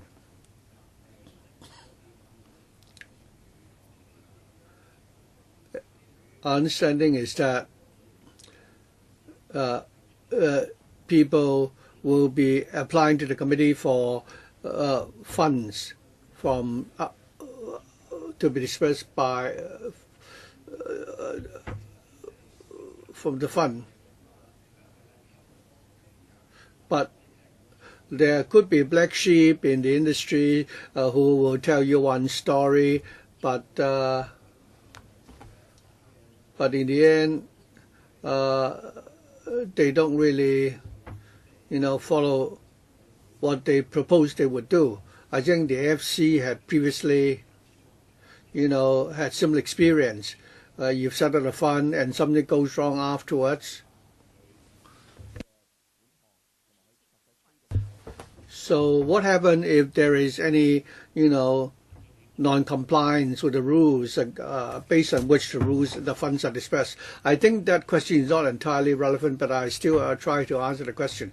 Mr. Kwong is concerned about how we can enhance the monitoring system. Now, as far as this fund is concerned, if we could have more prefabrication done off-site, I'm sure we can do better in terms of monitoring the work quality, because if the parts were prefabricated off-site, we can definitely have better quality because there is less incentive for them to cheat, and it's also easier to monitor the works because the works are carried out, in the factory. So if funding could be granted to off-site, such off-site, production, we can certainly improve quality and also making monitoring the works more easily.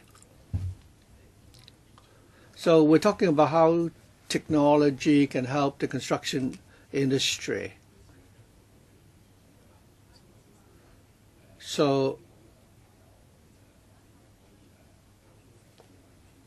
do you have any examples as to how technology can help the construction industry? Mr. Kwong, if you would go to Annex Enclosure 2 of the paper, we have some examples to show how some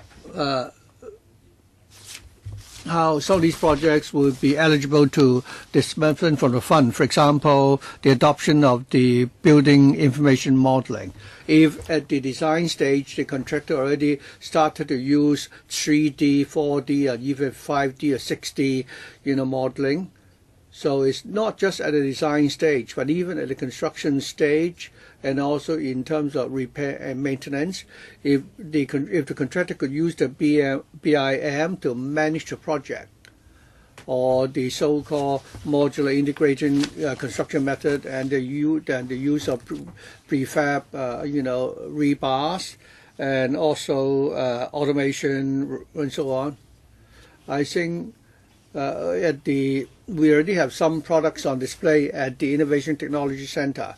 We do have some innovative technological products, and we're saying that if the contractors use these products, they will already qualify for subsidies.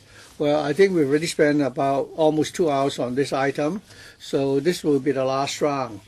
If any member would like to speak, please press the button now. And I'm going to read the names, and I will draw a line. Dr. Fernando, KK Kwok, Luk Chung Hong, Siu Ka Chun. I'm going to draw a line there. Mr. Luk Chung Hong. Thank you. The application of innovative technology in the construction industry can certainly help save, manpower, cost, and also enhance efficiency and also benefit the environment. But I like to ask the government how they see ask them why the industry is not very enthusiastic in promoting the adoption of innovative technology. Is it because is it that the industry in Hong Kong is lagging behind other jurisdictions? And so where are they lagging behind? So that the government will need a sort of fund to support the industry. If all these initiatives can help enhance efficiency, I'm sure the industry should have the incentive to do it already. So I'd like to ask why we have this lack of incentive in the past on the part of the industry. And secondly, of course, we agreed that the construction industry will need to, enhance the application of new technology. But after we've used the new technologies, can the old, craftsmen cope with these new technologies? How can we train these old masters so that they will not be rendered obsolete? And also, can you give us some real examples that is, through the use of innovative technology, we are able to cut down on cost, because construction cost is also quite alarming in the eyes of the public. So how can you enhance the efficiency of the industry? A simple answer, I think I've repeated the same answer earlier already. First of all, why is there a lack of incentive? That is, the industry doesn't seem to have enough incentives to actually promote to enhance the productivity of the industry. I think this is a worldwide issue. The industry has one characteristic, that is, they do the work on a project-by-project basis. They do not look at the long-term development. Especially in Hong Kong, we have abundant supply of labor. We're talking about a labor force of 300,000. But I must also say that labor force will shrink in size. New blood joining the industry will go down, especially young people, while the production is increasing all the time. Right now it's 280 billion, and very soon it will exceed 300 billion. With the shrinking labor supply, how can the industry sustain itself? And that's why we're saying it's important to enhance technology. As to whether the old craftsmen cannot, catch up. But in terms of training and manpower training, we've talked to the unions. They can proactively, find suitable courses for the old masters to attend. We certainly welcome that, and we will certainly accommodate that. For the new recruits to the industry, we hope that with the use of new technology, we can attract young people to join the industry. The new generation of young people like to use new technology. If the industry still stuck on the old technologies, it's difficult for them to attract new young people to join the industry. So the use of BIM and also the modular integration construction method, I think already widely used overseas, because it can enhance efficiency and reduce waste, making the whole construction process more efficient. So there are actual experience to show that they really can help. So with the transformation of the industry and the adoption of new technology, we can change the culture, and also the construction costs can steadily go down. Chairman, I think we have a lack of incentive because the construction industry is monopolized by a few large players like Gammon, Leighton, and China Construction. So I don't think you can say that they can't have a sustainable development. I think you need to come up with a mechanism to force these main contractors to adopt new technologies to cut down construction costs. Fernando Zhang, 4 minutes. Thank you, Chairman. In the first round, I asked about the prefabricated factories. It is unlikely that they will be set up in Hong Kong. For sure, they will be on the mainland. So if we relocate or we hand over the majority of the production processes to the mainland, then if you think that MIC should be greatly promoted, will that lead to loss of jobs and investment into construction industry will lead to production in places outside Hong Kong. And the PS answer was strange. He said that we only had labor shortage here instead of loss of jobs. I beg to differ, because we are talking about different jobs and skills required. If this $1 billion fund is used to develop new methodologies, including MIC, will existing workers still be able to survive in the industry? Now, you refer to our aging workers. Does that mean that the new methodology can bring in new types of jobs? I didn't hear anything to that effect. I think the PS is avoiding the question. Is it true that with more INT and thereby reducing the demand on manpower, no one will lose their jobs, and that the money will not flow to places outside Hong Kong, so that the investment into the construction industry will not be able to promote the development of the local economy and provide more job opportunities. I think this is just common sense. The money will not be spent in Hong Kong. It will be spent on prefabricated units made in the mainland. So this kind of policy or strategy in public resources is not going to help local workers. I urge the PS to answer the question directly. PS, I thought I had already answered that question. To boost the production of the construction industry, I don't think we can really switch to MIC in all projects. Our construction expenditure is $250 billion. We've only got 2 projects using MIC with their construction yet to start. We have so many buildings being planned.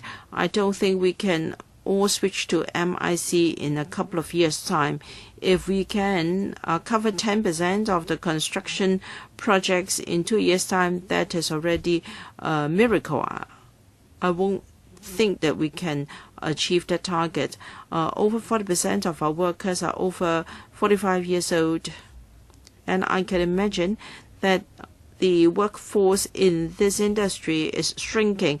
To attract new blood, we have to tell them that our construction industry will adopt a new mode before they will be attracted to join the trade.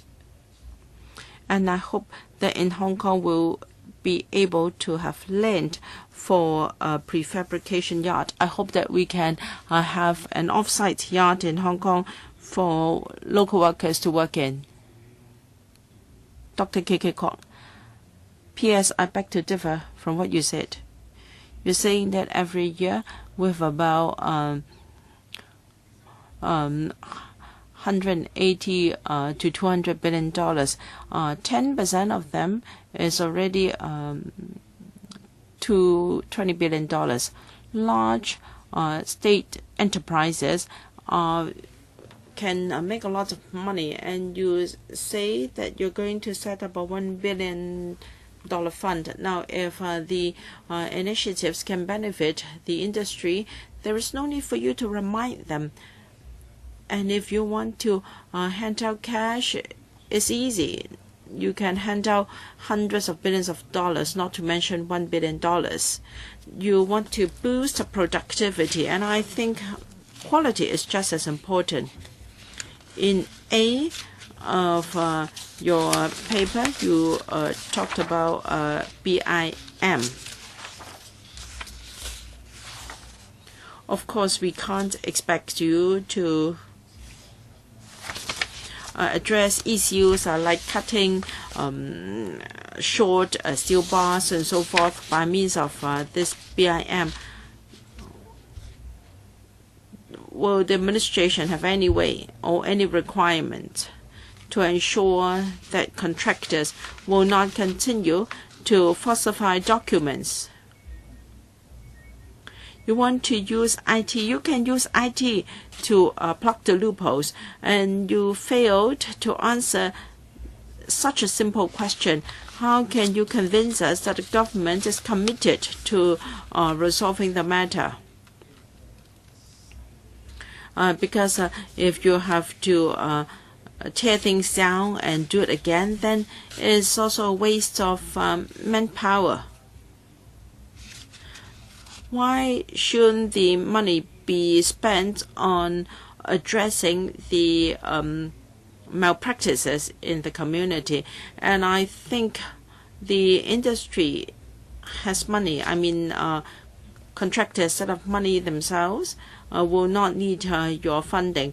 You should help new entrants to enhance their professional standard and ethics. You don't have to give money to contractors.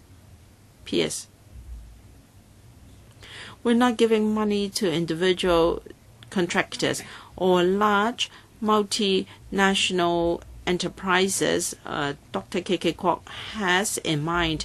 We are talking about 5,900 SMEs and also 1,000 odd contractors. They're all stakeholders. We want them to learn about this fund and apply for funding. The small contractors may not be successful, not necessarily. Now time is limited. I'd like to know how you can improve the use of IT and how you can rectify the practice of falsification of documents. Well, as I said, we want to make use of IT. We will develop IT so that the filing of and passage of information can be done better. Now we have this BIM.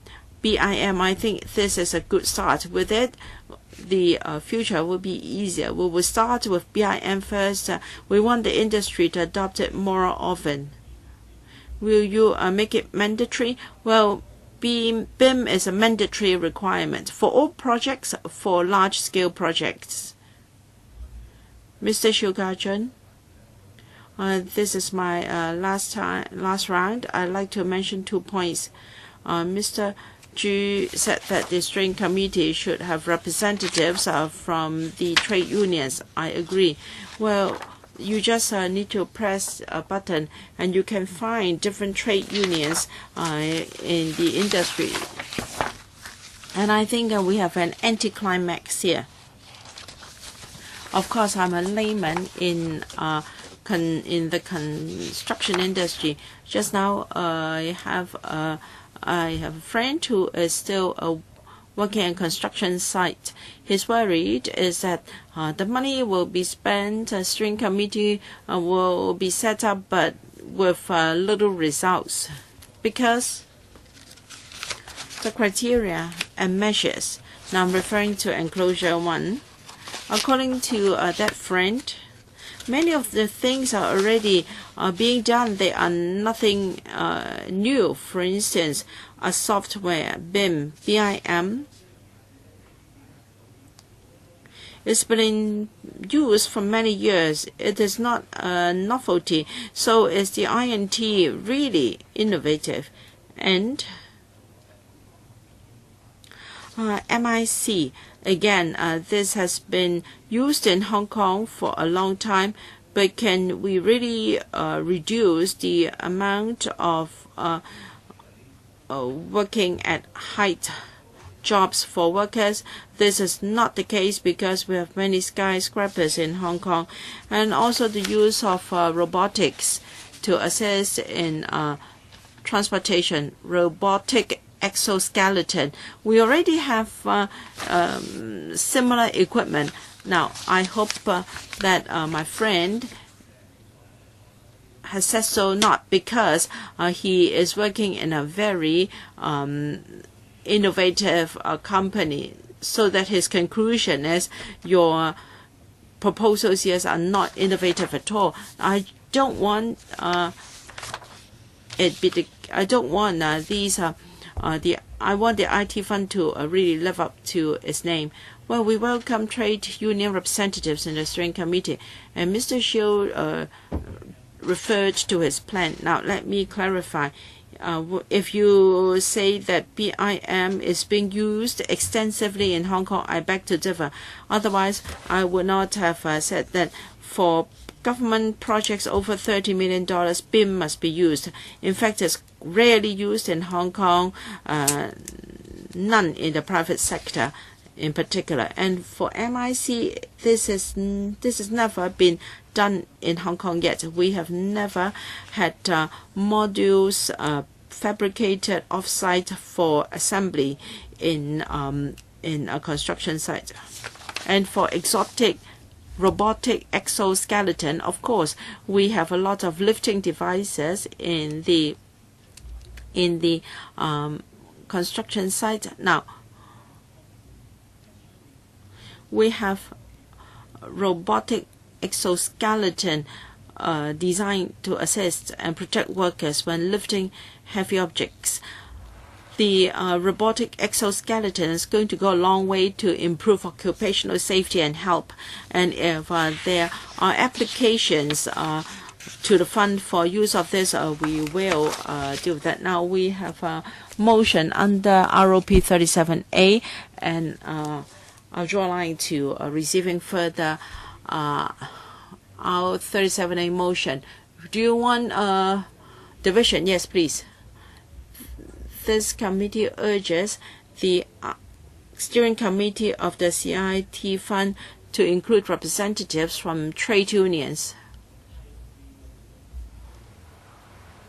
And in the vetting of funds, take into consideration views of the labor sector.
大家咧，我哋即將 We're going to vote on whether we will deal with Mr. Al-Nokhin's motion under ROP 37A.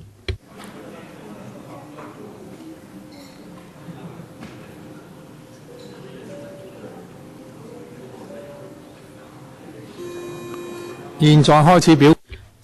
Please proceed to vote.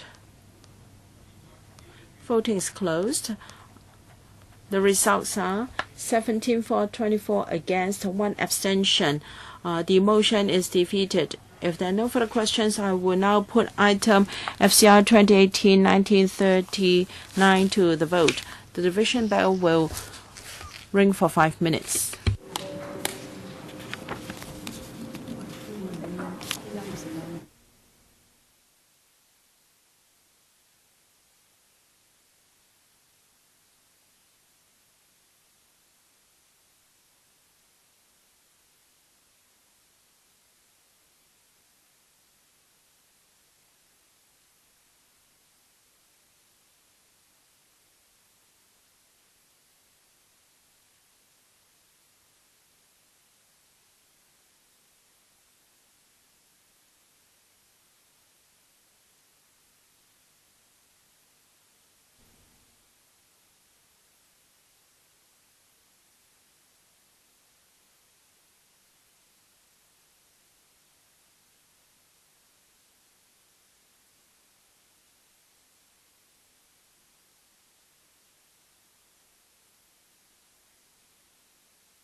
你有冇下一份？嗱，下一份文件就喺呢度嘅。Oh, okay.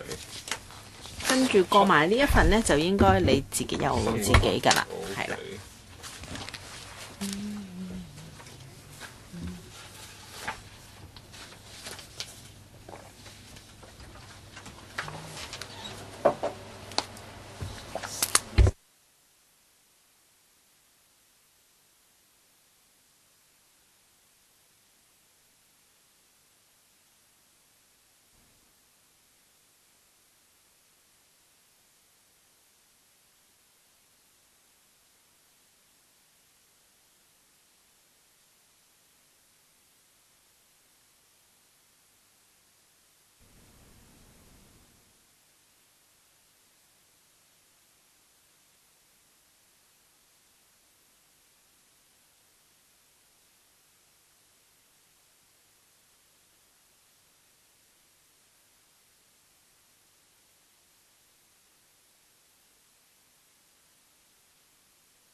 提提大家，我哋即將表決 We are going to vote on 1 billion to support the Construction Innovation Technology Fund.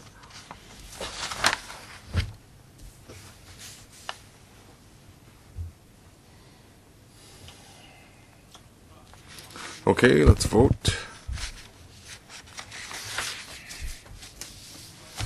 We'll stop voting and display the results. 35 for, 7 against, 2 abstentions. It's carried. We'll break for 5 minutes.